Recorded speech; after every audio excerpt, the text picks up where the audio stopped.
Hello friends, my name is Heather and welcome back to my channel.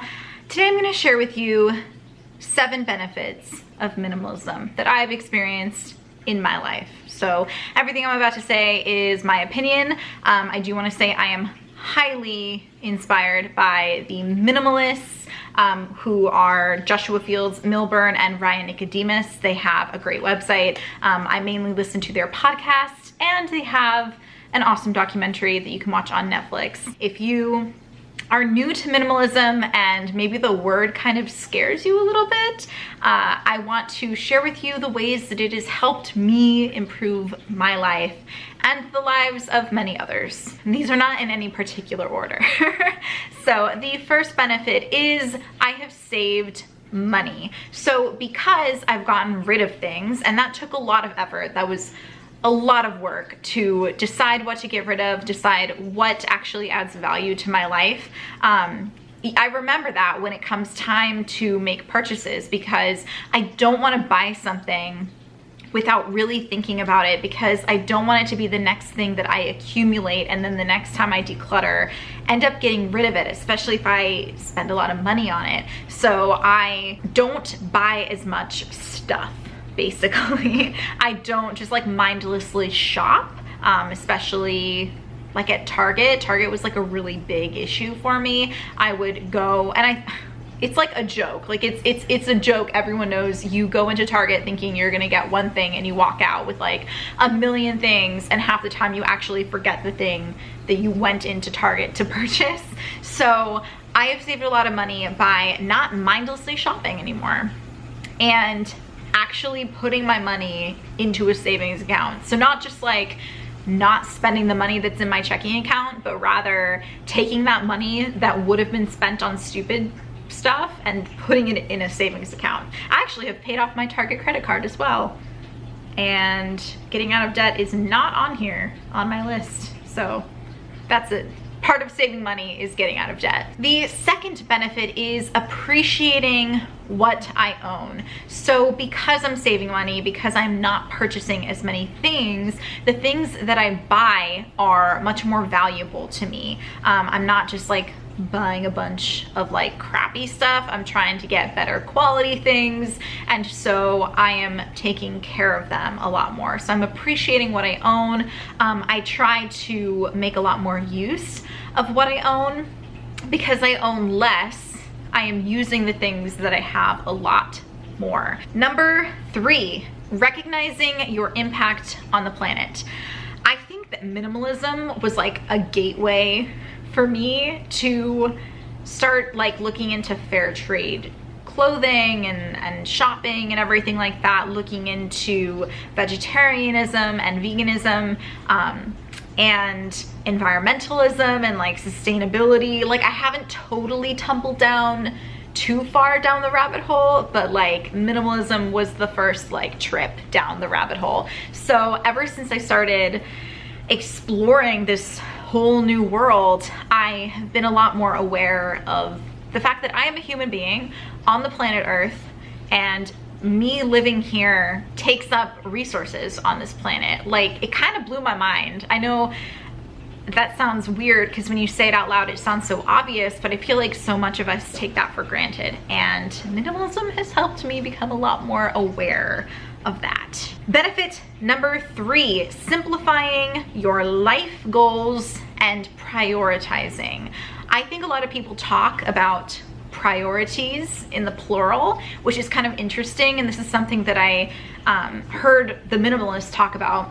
Priority shouldn't really have a plural version of the word, I guess you should say, because the meaning of it is that it is the first thing. It's your number 1 priority, like it's at the top of your list. So if you have multiple priorities, I guess they're not really priorities anymore. If you think about it like, well, I want to do all of these different projects that are kind of along the same vein, you can't really focus as much of your energy on those projects when you have so many of them than if you only had like one. So for me, for example, I'm the kind of person who likes to get herself into all these different projects, So in February, I wanted to do NaNoWriMo, but also at the same time, I'm like, I want to read more, and I am also in school, and I am also working, and I'm also trying to like, you know, pay more attention to my health and work out more and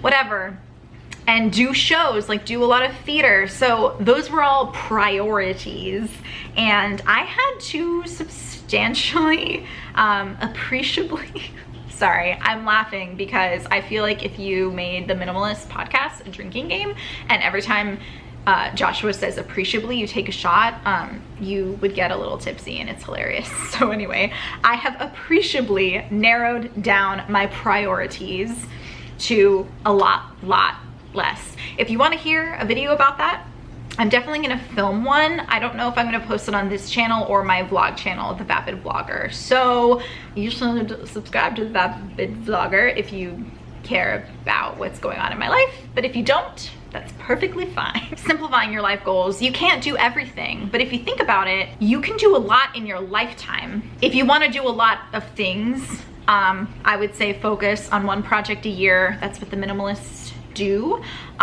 Or in terms of career, if you want to do a lot of different careers, or passions, if you have a lot of passions, you need to cultivate that passion for a long period of time. But you can cultivate like 10 passions in your lifetime, but you'll spend maybe like 5 years on each passion. You know what I'm saying? Minimalism helps you become a lot more intentional about how you spend your time, because something that I just heard Joshua say on the Minimalist podcast is your priorities become very clear based on what you spend your time on. So if you spend a lot of time watching Netflix is your priority, apparently. Benefit number 5, intelligently making purchases and intelligently watching advertisements. Lately, I have been sick and tired of advertisements to the point where I have invested in YouTube Red and Spotify Premium. Because of those things, I have been watching a lot less advertisements. I don't listen to the radio. For the most part, I'll listen to the Minimalists. I've been really obsessed with their podcast, and I'm trying to catch up. I've just finished episode 45, I think. But anyway, one of their very important like sticking points is that they will never advertise on their podcast, and they don't advertise on their blog, nothing. They are 100% advertisement free, and it's really made me realize like how annoying advertisements are. I hate them so much more than I ever have, and I'm actually paying money to things to avoid advertisements. But by not watching advertisements as nearly as much, or like listening to them, I don't get that like urge to purchase, buy, acquire, collect, like get the new greatest thing that's coming out. So I'm actually saving money a little bit too. And I think advertisements are kind of, I mean, they're manipulative. They're trying to get you to spend your money on their product, and there's nothing wrong with that. But once you become aware of how many advertisements are in the world, it just helps you so much when you see those advertisements, and when you get that feeling of like, well, I want that thing.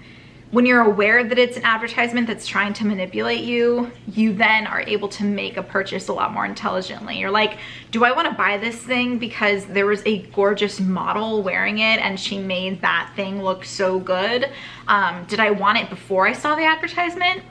In those ways, you're able to take in that noise with more awareness and make your purchases more intentionally. Benefit number 6 is you stop comparing yourself to other people so much more, because I think consumption and consumerism has so much to do with like who has the better gadgets, who has the most makeup, like if you're a beauty YouTuber, who has the most makeup. When you realize that you are on your own personal journey and you only need the amount of things that make sense to your life, you stop comparing yourself to other people.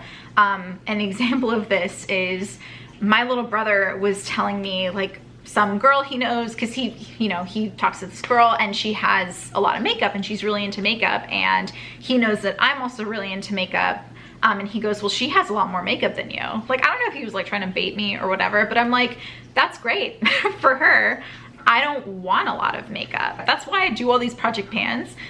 I do it to make use of the stuff I have. That's a huge part of it, but also to use up the stuff so I have a lot less. And finally, tip number 7 is less anxiety. And this really stems from the tip about simplifying your life goals and your priorities, because when I get myself into a crap load of projects, my anxiety and stress levels go way up, because all of a sudden I am busier, I don't have nearly as much chill time, I'm freaking out about like deadlines or whatever, and these are like self-imposed deadlines, which is crazy. When you simplify your life, naturally you have less stress and less anxiety, because you are able to wholly focus on a small little handful of things. That is it for this video. Those are the 7 benefits of minimalism that I have experienced. If you have anything that you've experienced as a direct result